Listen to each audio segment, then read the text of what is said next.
Gremo v objem neokrnjene narave, v razkošno namestitev, ki ne tekmuje z lepotami okoliške kulise, temveč jih svojo prisotnostjo le še nadgradi. S srednjega vrha, vasi, ki se razgleduje nad Gozd Martuljkom v dolini, se namreč ponuja eden najlepših pogledov na severni del Julijskih Alp in okoliške gore. Edinstvena pa ni le kulisa, ki daje obiskovalcu občutek, da bi se vršacev lahko kar dotaknil, temveč tudi v skodle odet objekt, ki je zrastel na mestu nekdanjega počitniškega doma.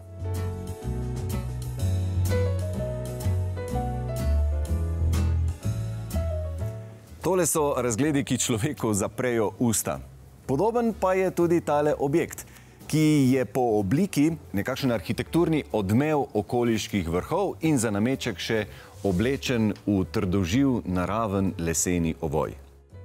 Na tem mestu je še pred drugo svetovno vojno stala majhna hiša s kamnitim podnožjem in lesenim zgornjim delom, ki je bila po dokumentih iz arhiva sodeč zgrajena za ravnatelja gospoda Koblarja.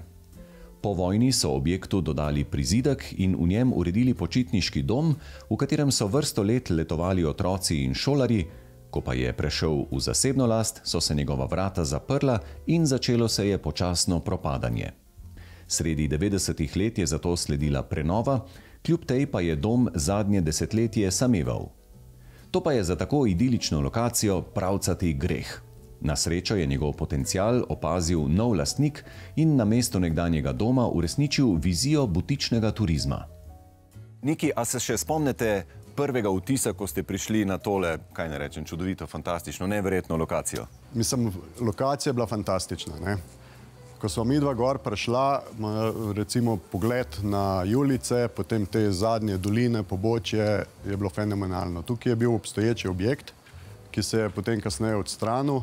In dejansko ta inženirski plato, poravnan okoli tega objekta, avtomobili so parkirali vzgori, ampak najbolj fascinantna je bila pa lokacija. Lokacija za celo naravo okoli.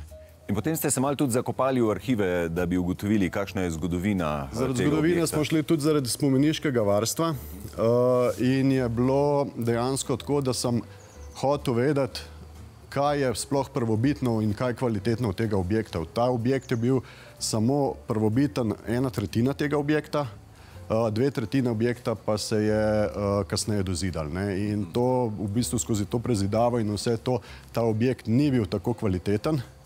Koliko je sploh še ostalo tistega starega?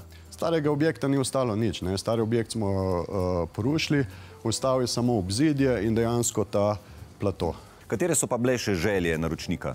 Ja, želje naročnika je bilo, da naredimo dejansko nek presežek, da naredimo res kvaliteten objekt in da zagotovimo celo to kvadraturo in cel ta luksus, ki ga tak objekt tudi potrebuje. In njegova želja je bila dejansko, da se vsi pogledi ohranijo, da mi vidimo iz kjergakoli dela objekta dominanten pogled.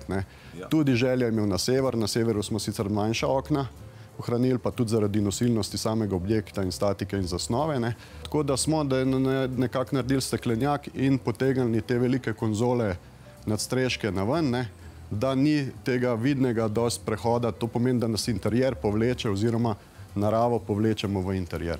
Ker lokacija sama je bila v bistvu kot hrib, ki so mu odrezali vrh. In mi smo potem naredili v bistvu objekt, to pomeni posnetek vrha, to, kar je manjkalo, in smo nekako na tem južnih pobočjih, ki so bolj blaga, smo naredili strešino, ki sledi dejansko dolini. Severni del, ki so pa bolj odrezana, je pa bolj ravno. In zdaj vizualno od spodaj, tudi ko se gleda in iz okolice, dejansko smo mi ta odrezan vrh, ker to je v bistvu hribček iz vseh strani, smo ga umetno dodali. In da ne bi preveč izstopal navzven, verjetno odtod tudi odločitev, da ga ovijete v naravne materiale? V naravne materiale smo ga mi dejansko dali zaradi tega, ker je bila najbolj smiselna v bistvu rešitev. Zdaj ni to visokogorje, da bi ga oblačili v nek pleh ali karkoli drugega, ampak smo se potem odločili, ker je za to območje najbolj avtohtono, v bistvu je skodle, plus rešitev je bila in za streho in za fasado. Z željo, da bi ustvarili neke vrste monolit, vrh hriba, so se lotili tudi izbire materialov. Objekt je sicer zgrajen v klasični maniri iz betona, kar je omogočalo izvedbo konzol in kar najmanj podpornih sten. Z željo po uglasitvi objekta z naravo pa so izbrali naravne materiale, avtohtone za ta okoliš, torej les. Kjer talne površine niso v stiku z vodo, tla pokriva hrastov parket. Lesene pa so tudi stenske obloge v interjerju. Največ pozornosti pritegne fasada, saj so konstrukcijo v celoti prekrili s skodlami. Bojan, zdi se, da so skodle sicer rezervirane za prekrivanje manjših objektov. Zakaj gre pa tukaj? Ja, tukaj gre za največji objekt, privat, zasebni pokrit v Sloveniji z ročno cepljenimi macesnovimi skodlami, troslojno kritje. Koliko približno je kvadratura tega? Tukaj je kar 1000 kvadratov, streha, fasada. Ja. In povejte mi, kakšen les mora biti za skodle, da so prave? To je pravi resonančni les, avtohtoni, jezersko-solčavski, macesen, ki mora rasti nad, se pravi, 700 do 800 metrov nadmorske višine, na pustih tleh, da so letnice stisnjene. Ne sme biti zavit, mora biti raven, brez grč. In potem, seveda, verjetno še dobivate še vedno znova vprašanje, a je to kaj zaščiteno, je treba skodle s čim premazati? Macesen ima nekako smolo, ki se imenuje pilp. In ta smola je tista lastna zaščita tega lesa samega. Povejte mi, koliko časa pa vam je vzelo tole prekrivanje največje zasebne skodlami pokrite strehe? Ja, tukaj mislim, da smo kar polne 4 mesece od jutra do večera prebili.